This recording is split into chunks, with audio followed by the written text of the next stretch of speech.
Hello everyone, welcome to study IQ. साथियों, आप सब लोग अपनी बीपीएससी प्रीलिम्स की तैयारी कर रहे हैं और अच्छे तरीके से कर भी रहे हैं, ऐसा मुझे प्रतीत हो रहा है और आप कर भी रहे होंगे। यस, तो आप अपनी तैयारी सबसे पहले तो करते रहें।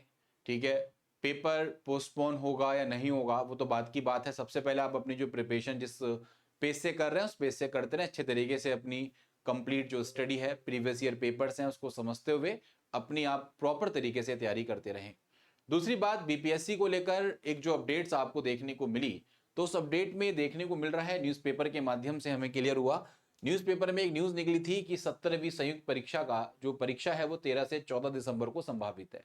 अब ये नेशनल न्यूज़पेपर है, उसमें इन्होंने आयोग के जो सचिव हैं सत्य प्रकाश शर्मा जी, उनसे पूछा होगा तो उन्होंने बताया है कि जो परीक्षा में आवेदक हैं उनकी संख्या बहुत ज़्यादा बढ़ रही है। ठीक है, तो इसीलिए यहां पर यह बोला गया है कि संभावित है कि हम परीक्षा तिथि में संशोधन कर सकते हैं और इस परीक्षा को दिसंबर में करवाने की बात की गई है।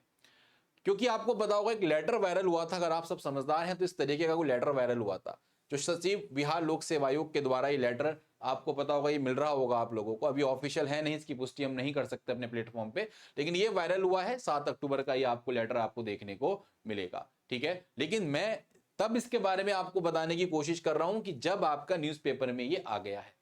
तो एप्लीकेशन ज्यादा होने के कारण पेपर को यह भी हो सकता है कि 2 दिन में भी करवाया जा सके, इसको लेकर भी यहां पर बातचीत की जा रही है। ठीक है, तो यहां पर परीक्षा केंद्र को लेकर जिला अधिकारियों को, जिला पदाधिकारियों को पत्र लिखे गए थे बीपीएससी की ओर से, और जैसे कि आपको पता है कि 18 अक्टूबर तक परीक्षा केंद्र चयन की जानकारी मांगी गई थी। और यहां पर गाइडलाइंस बहुत ज्यादा आपको देखने को मिलेंगी, अच्छी खासी गाइडलाइंस हैं कि बाउंड्री किस तरीके की हो, कितने डेस्क पे कितने बच्चे बैठेंगे, कितने सेंटीमीटर की डेस्क पे क्या होगा, तो सब कुछ यहां पर प्रॉपर तरीके से मेंटेन करना है। ठीक है, और 30 से अधिक जिलों में आपकी जब परीक्षा आयोजित की जानी है तो एक आयोग के सामने बड़ा चैलेंज है। तो देखते हैं क्या होता है। फिलहाल अगर मैं आपको बीपीएससी की वेबसाइट पर एक बार जरा गो थ्रू करवाता हूं, एक बार हम आपको बीपीएससी की वेबसाइट भी देख लेते हैं। क्या ऑफिशियल नोटिफिकेशन जब तक मैं वीडियो रिकॉर्ड कर रहा हूं हमारे पास आया तो नहीं। देखिए, हम कोई भी चीज कब तक मानते हैं, हम कोई भी चीज तब तक मानते हैं जब तक वो ऑफिशियल वेबसाइट पर नहीं आ जाती। अभी तक देखिए यहां पर अपडेट्स आप देखेंगे तो कोई भी अपडेट होम पेज पर आपको देखने को नहीं मिल रही है। मिल रही है 7 अक्टूबर को एक ओमार शीट की तो अपडेट है, इसके अलावा कोई भी पेपर अभी पोस्टपोन होने की अपडेट नहीं है। ठीक है, लेकिन आयोग, बीपीएससी का आयोग बहुत अच्छा है इस मामले में। अगर पेपर आपके आगे खिसक रहे होंगे, आगे पोस्टपोन हो रहे होंगे, तो यह संभावित है कि आपको यहां पर 100% पहले ही बता दिया जाएगा। मैं सभी लोगों से कहना चाहूंगा कि आप अपनी पढ़ाई चालू रखें, पढ़ाई को करते रहें। थोड़ा बहुत अगर फर्क पड़ेगा तो थोड़ा बहुत फर्क करंट अफेयर्स का पड़ सकता है। ठीक है, बाकी आप जैसे तैयारी कर रहे हैं यथावत तैयारी करते रहें, अच्छे तरीके से पढ़ें। हमारे प्लेटफॉर्म पर आपको बेहतरीन कोर्सेज मुहैया करवाए जा रहे हैं। तो आयोग की वेबसाइट पर दोस्तों अभी कोई भी नोटिफिकेशन यहां पर अवेलेबल नहीं है, ये बात ध्यान रखें।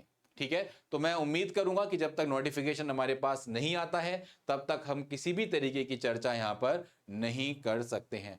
3 अक्टूबर का नोटिस आपको पड़ा हुआ है बस, लेटेस्ट 70 यूपीएससी को लेकर, जहां पर आपको अपडेट दी गई थी बस। ठीक है, तो पढ़ाई करते रहें। संभावना है कि 13 से 14 दिसंबर को संभावित आपका पेपर हो सकता है, लेकिन जब तक ऑफिशियल पुष्टि नहीं होगी तब तक आप ऐसा अभी ना माने। ठीक है, तो पढ़ाई करते रहें, कीप ऑन स्टडिंग और अच्छे तरीके से मेहनत करें, सफलता प्राप्त करने की कोशिश करें। धन्यवाद।